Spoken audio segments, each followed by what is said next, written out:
apleista, vandeniu apleista, rūtom apsodyta, rūtom apsodyta. tuj aplaužysiu, Tuj aplaužysiu,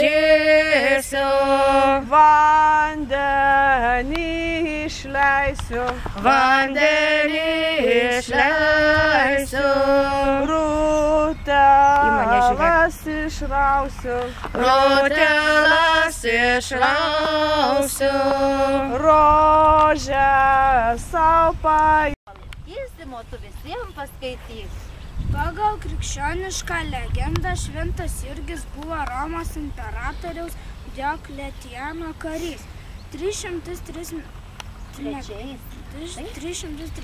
metais balandžio 23 dieną nužudytas už savo krikščioniškas pažiūras. Vėliau paplito legenda apie Šventą Jurgio kovą su slibinu. Tuo metu jis tapo riterių globėju. Nuo 17 amžiaus pirmojo gyvulių išgynimo apeigose jau dominuoja Šventas Jurgis. Na va, tai mes sužinojom apie pergrubį, apie Šventą Jurgį. O dabar, vaikučiai, eisime marginti ne margučių, o jurgučių. Jūs turbūt atsinešėte, ar ne?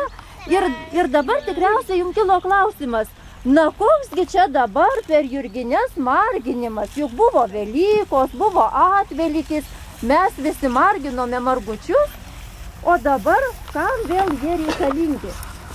Daugelis etnologų teigia, kad ypač Panevėžio apskrityje, apie Panevėžį, buvo dažomi jurgučiai ir vaikai tuos jurgučius ritinėdavo.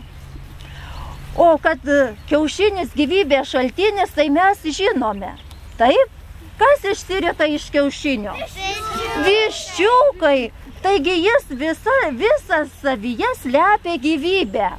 Ir taip žadindavo žemę, nes jūs, kada vaikai tikriausiai norite pažadinti mamytę, jūs sakote, tuk, tuk, tuk, mamytė, kelkis. Ir jinai pabunda, taigi reikia ir žemę žadinti, kad jinai pabūstų, reikia prašyti Jurgio, kad jisai išleistų žalumą ir raselę meduotą. Ir tam padės mums margintas jurgutis. Tai dabar jau mes... Aš žinau, viską sudėjau į vieną. Pakiaušys sudėjau.